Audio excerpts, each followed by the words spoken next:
আসসালামু আলাইকুম সবাইকে। যারা এইচএসসি 26 আছো, অনেকেরই ইচ্ছা যে অ্যাডমিশন কোচিং করতে তোমরা ঢাকায় যাবা।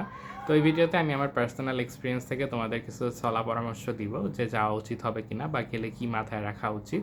তো প্রথমত হচ্ছে যারা সাধারণত ইঞ্জিনিয়ারিং কোচিং করে তারা ঢাকায় যাইতে চায়। তো এটা একটা মোটামুটি ট্রেডিশন হয়ে গেছে মানুষের জন্য। তো প্রথমত ঢাকায় গেলে তোমার বেশ কিছু সুবিধা থাকবে, যেরকম হচ্ছে যে তোমরা ধরো যে যারা যাবা তাদের সবারই কম বেশি টার্গেট থাকবে হচ্ছে বুয়েটে পড়বো, এবং তোমরা ধরো যে একটা গ্রুপ মিলে ফ্রেন্ড সাইকেল মিলে স্টাডি করতে পারবা, গ্রুপ স্টাডি করতে পারবা। তারপর হচ্ছে যে তোমরা একে অপরকে ধরা যাচ্ছে পড়াশোনায় সাহায্য করতে পারবা, এবং মোটামুটি তোমরা যদি টাকা পয়সা থাকে একজন বুয়েটের ভাইয়া হায়ার করতে পারো, করে তিনি তোমাদের 24/7 যত রকমের গাইডলাইন লাগে এগুলো সবই দিতে পারবে।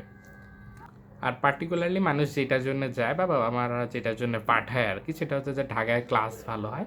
এটা ট্রু, বাট আমার মনে হয় না যে বর্তমান সময়ে আসে যে খুব বেশি ডিফারেন্স হয় ক্লাসে অন্য একটা জেলা শহর ভার্সাস ঢাকা। বাট ঢাকায় ক্লাস স্লাইডলি একটু ভালো হয়, তুখোর যে ব্যাচগুলো থাকে সেগুলো সাধারণত ঢাকার ব্রাঞ্চগুলোতেই বেশি থাকে। বাট এত কিছু সুবিধার পরও ঢাকায় গেলে বেশ কিছু অসুবিধা আছে। তো তুমি যখন বাড়িতে থাকো তুমি বেশ কিছু সুবিধা পাও যেগুলো তুমি আসলে রিয়েলাইজ করো না। তো মানুষের যখন দাঁত থাকে তখন সে দাঁতের মর্যাদা বুঝে না। তো ঢাকায় গেলে প্রথমত তোমরা দুইটা অপশন আছে, একটা হচ্ছে ফ্ল্যাট বাড়ি ভাড়া নেওয়া আর একটা হচ্ছে যে মেসে থাকা। তো মেসে থাকলে কী কী সমস্যা? মেসে থাকলে হচ্ছে যে মেসের খাবার দাবারের সমস্যা আছে। তারপর হচ্ছে যে মেসের যদি তোমাকে মশা কামড়ানোর একটা হাই পসিবিলিটি আছে। দ্বিতীয়ত হচ্ছে যে ম্যাথসের মানে পরিবেশ ওভারঅল আসলে নির্ভর করে অনেকটা ম্যাথস ভেদে, বাট সাধারণত পরিবেশ ভালো হয় না। তো আমি নটরডেমে যখন পরীক্ষা দিতে গেছিলাম, বাই দ্য ওয়ে চান্স পাই নাই, তো তখন হচ্ছে মতিঝিলের ওইদিকে আমার এক ফুপার ম্যাথসে উঠছিলাম। তো ম্যাথসের পরিবেশ খুব একটা ভালো ছিল না, ঠিক আছে, মানে খুবই ছোট রুম, সেটার মধ্যে তিনটা বেড ছিল, এবং সেখানে টয়লেট যেগুলো ছিল খুবই ছোট, মানে কোনো রকমে বসা যায়, এবং ওপেন শাওয়ার, মানে খোলা একদম গোসলখানা, ঠিক আছে, মানে জাস্ট লুঙ্গি পরে গোসল করতে হইতো এমন অবস্থা। তারপরে হচ্ছে যে ওখানে ওরা যে পানিটা খাইতো, পানিটা একদম ওই যে স্যাভলনগুলো আছে না, ফ্লোর পরিষ্কার করার জন্য যে ব্যবহার করে, ওগুলার মতো গন্ধ। তো মানে অবস্থা খুবই খারাপ, ঠিক আছে। যদি ভালো ম্যাচ পাও সেইটা আলাদা কথা। আর ম্যাচে তোমার সাথে যে উঠবে সেও একজন র্যান্ডম স্ট্রেঞ্জার। তো সে হইতে পারে সে নেশাখোর হইতে পারে, বিড়িখোর হইতে পারে, সে প্রেম প্রীতি করতে পারে, সেগুলো তোমার পড়াশোনায় ডিস্টার্ব করবে, তাই না? আর সাধারণত ফ্ল্যাটে যদি থাকো তাহলে আবার কিছু সমস্যা আছে, যেমন ফ্ল্যাটে তোমার, তো তুমি তো আর রান্না বান্না করবা না, বাজার করবা না। তো সেক্ষেত্রে তোমাকে কাউকে নিয়ে যেতে হবে যে তোমার রান্না বান্না করে দিবে, যে বাজার করে দিবে, বা এইটা হচ্ছে মানে আরও বেশি কস্টলি, ঠিক আছে। আর যেটা বললাম যে বুয়েটের ভাইয়া আনে রাখা, এটাও কিন্তু খুবই কস্টলি, মানে ওদের চাহিদা অনেক বেশি, অনেক মানে অনেক বেশি, ঠিক আছে। তো এটা হচ্ছে একটা কস্টের ব্যাপার, মানে কাউকে নিয়ে যাওয়া যিনি তোমাদের রান্না করে দেবে সেটা একটা কস্টের ব্যাপার। তারপর হচ্ছে যে তোমাদের এই যে বই খাতা সব নিয়ে যাওয়া, এগুলাও খুব পেরেশানি, ওখানে যা আবার জিনিসপাতি কিনা লাগবে। আবার পানি নিয়ে সমস্যা, ঢাকায় মশা টশা কামড়াইলে আবার ডেঙ্গু হয়ে যাইতে পারে।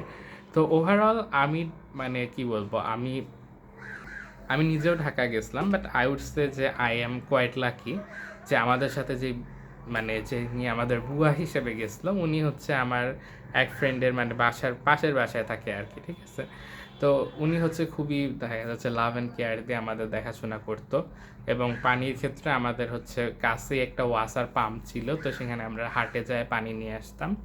এবং মশার ক্ষেত্রে ওই জায়গাটাতে পুলিশ স্টেশনের পাশে ছিল, তো নিয়মিত ফগার মারতো, তো মশাও সেভাবে কামড়াইতো না। তো আসলে এরকম আইডিয়াল সিচুয়েশন তো সব ক্ষেত্রে হয় না, বাট যদি এরকম পাও সেই ক্ষেত্রে ঢাকা যাইতে পারো। আর আরেকটা ব্যাপার হচ্ছে কি যে ঢাকায় গেলে অনেকে মেন্টালি ফ্রাস্ট্রেটেড হয়ে যায়, মেন্টালি ইল হয়ে যায়, যে ফ্যামিলি থেকে এত দূরে থাকতেছি, তো ফ্যামিলিতে ধরো কোনো ফাংশন হচ্ছে যাইতে পারতেছি না, সবাই মিলে পিকনিক করতেছে, ভাল লাগতেছে না এখানে আসি আমি পড়ে। এবং আমার একটা ফ্রেন্ড, আমরা তিনজন মিলে গেছিলাম, তো একজন হচ্ছে মানে এত ফ্রাস্ট্রেটেড হয়ে গেছিলো উইথ ভাসে উইকলিতে কম মার্ক, ওইটা তো মানে ওইটা সবারই কম আসে, বাট ওর আসলে মানে ওইটা দেখে ফ্রাস্ট্রেটেড হয়ে গেছিলো, ফ্যামিলি নাই হ্যান ত্যান। তো হচ্ছে মাঝে 1 মাস বাসায় যায় ছিল, ঠিক আছে। তো এটা ওর অ্যাডমিশন মানে জার্নিটাকে হ্যাম্পার করছে। তো এগুলো কিছু জিনিস আসলে মাথায় রাখা উচিত যারা ঢাকায় আসতে চাচ্ছ। এবং যারা আসলে মেডিকেল বা ভার্সিটি নিবে তোমাদের বলবো যে ঢাকায় আসার দরকার নাই।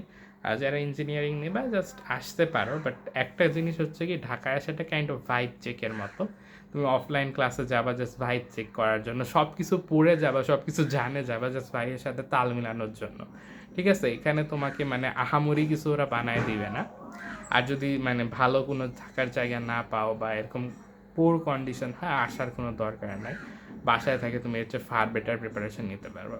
তো thanks for watching this video. অনেক গল্প বলার আছে এখনও, তোমরা কোনো কোশ্চিন থাকলে বলতে পারো। আর চ্যানেলটাকে প্লিজ সাবস্ক্রাইব করে রাখিও, তুমি চাইলে এই চ্যানেলের ফার্স্ট সাবস্ক্রাইবার হইতে পারো। Thanks for watching.